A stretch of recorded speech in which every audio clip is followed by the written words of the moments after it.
BFM Business, hors série, l'ère du client, présenté par Frédéric Simotel.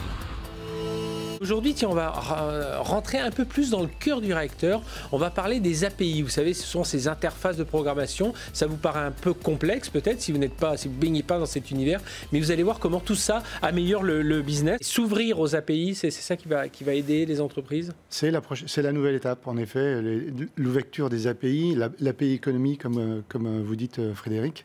Mais c'est quelque chose qui est actif en ce moment, avec chez Salesforce une manière d'adresser cette demande par l'acquisition d'une entreprise externe qui s'appelle Mulsoft, qu'on est en train d'intégrer pour adresser le point des API. En revanche, c'est un sujet sur lequel on s'appuie depuis 12 ans chez Salesforce, Béchara le disait à l'instant, avec AppExchange, sur en fait un magasin d'applications.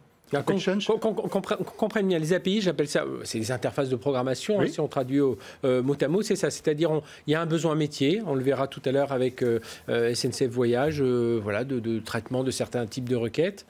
Il faut réfléchir à comment on va traiter tout ça, et puis comment, ensuite, ça va dialoguer avec le reste du système d'information. Et donc, il faut une interface, c'est ça ? Comment on l'ouvre ? C'est une interface, c'est un autre mot pour adresser le problème des interfaces, et en fait, comment on ouvre ces applications sur l'ensemble du monde, mais avec un langage commun, accéléré, plus facile d'accès à l'ensemble des autres applications, pour répondre à ce que vous disiez à l'instant, la nécessité d'être agile, d'être rapide, et aussi de le faire de façon simple. On dit que la valeur de ces interfaces de programmation de ces API va augmenter et que justement, on va utiliser les données autrement. Là, expliquez-nous, voilà, qu'est-ce qu'on met derrière ces mots ? Si je peux donner un exemple, depuis des années, les entreprises ont construit un système d'information qu'on appelle le legacy, c'est-à-dire un système d'information qui va traiter à façon, on va dire, comme on disait dans l'informatique. Oui, à façon, mais surtout qui traite du fonctionnement, je dirais, au quotidien de l'intérieur de l'entreprise. L'enjeu aujourd'hui pour elles, c'est de s'ouvrir à leurs clients, de faire des systèmes d'information qui sont beaucoup plus en connexion et en interaction avec les clients, puisque les clients eux-mêmes demandent autre chose et demandent d'être connectés à l'entreprise. Et donc, pour faire interagir ce nouveau monde informatique, qui est l'informatique du client, vers l'expérience client, avec l'ensemble des données que l'entreprise a depuis des années, a accumulées depuis des années. Par exemple, je dirais toutes les factures, tout le chiffre d'affaires qu'ils font avec un client depuis des années, etc. etc. Ben là, vous avez besoin d'une interface rapide, facile à mettre en œuvre, qui permettent de construire ces systèmes rapidement. Chez vous, ça a concerné alors, le projet autour des API. Là, on va comprendre très concrètement. C'est le traitement des réclamations des clients. Racontez-nous ça. Oui, alors, l'activité grande vitesse de la SNCF, 130 millions de voyageurs par an, qui génère, et nous en sommes désolés, on fait tout ce qu'on peut, mais qui génère 500 000 réclamations par an. 500 000 réclamations pour 130 millions de voyageurs. Alors on pourrait se dire en pourcentage c'est peu, mais en volume c'est beaucoup. Oui. Pour ce faire, nous avons 200 personnes. J'imagine la toute petite réclamation à la plus importante qu'il va falloir suivre depuis. Enfin voilà, il n'y a pas de différents niveaux il y a différents niveaux, pardon. Voilà, mais à ceci près, quand les réclamations nous parviennent, nous ne savons pas si elle est importante, peu importante, etc.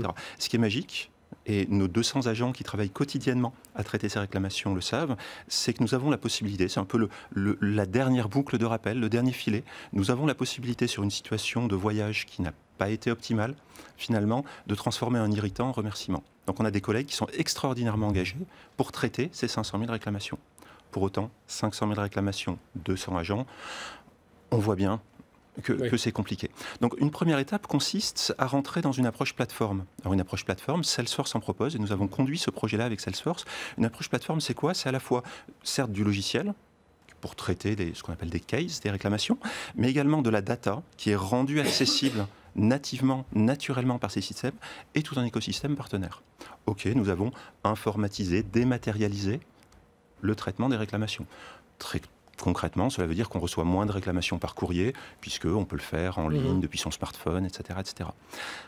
Maintenant, comment souhaite-t-on aller au-delà ? Alors, aller au-delà, c'est quoi ? Par exemple, si on prend des exemples comme, alors, nous en sommes navrés, mais cela arrive, la gare Montparnasse qui est complètement en vrac, ou des mouvements sociaux d'ampleur qui font que le stock de réclamations s'accroît considérablement. Nos 200 agents employés n'y suffiront pas. Oui, donc là, on se dit, tout à coup faire venir comment innover ? Personne. Non, c'est pas le sens de l'histoire. Bon, comment prendre les choses différemment ? Comment innover ? Comme cette donnée est accessible, la donnée de toutes ces réclamations. Finalement, on peut faire, alors c'est un peu technique, mais on va parler d'analyse exploratoire des données, ce sont des statistiques, d'intelligence artificielle. Alors je ne suis absolument pas, je n'ai jamais été un expert en intelligence artificielle, on n'en a même pas à la SNCF. Mais finalement, d'avoir cette donnée accessible, un écosystème de partenaires, nous a permis, en quelques mois, donc en 3 mois, finalement, d'explorer les données et de trouver des méthodes de traitement, alors partiellement automatisées, qui ont permis de répondre à nos clients et en diminuant le temps de réponse de 1 mois à 4 ou 5 jours. Pourquoi on n'y va pas plus vite alors quand on entend tous ces avantages? C'est quoi? Il y a un manque de vision, il y a une peur de prendre des risques, il y a transformer des choses qui fonctionnent aujourd'hui, même si elles fonctionnent parfois de façon plus... On imagine ces 500 000 requêtes à la SNCF, si elles devaient être traitées dans un mode plus traditionnel, de façon plus lourde. Je pense qu'il y a plusieurs... il y a déjà la maturité finalement des entreprises à intégrer ce type de technologie. C'est nouveau, c'est récent. L'ensemble des entreprises n'ont pas encore, je dirais, forcément la compétence en interne, la maturité pour pouvoir y aller. Donc ça commence de plus en plus et c'est en train d'arriver. Mais voilà, il faut le temps.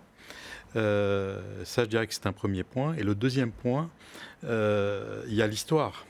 Il y a les compétences qu'a l'entreprise en interne qui font que pour rentrer dans ces nouvelles technologies digitales, ouvertes, agiles, une entreprise d'une certaine taille ne peut pas y aller directement. Donc ça prend du temps.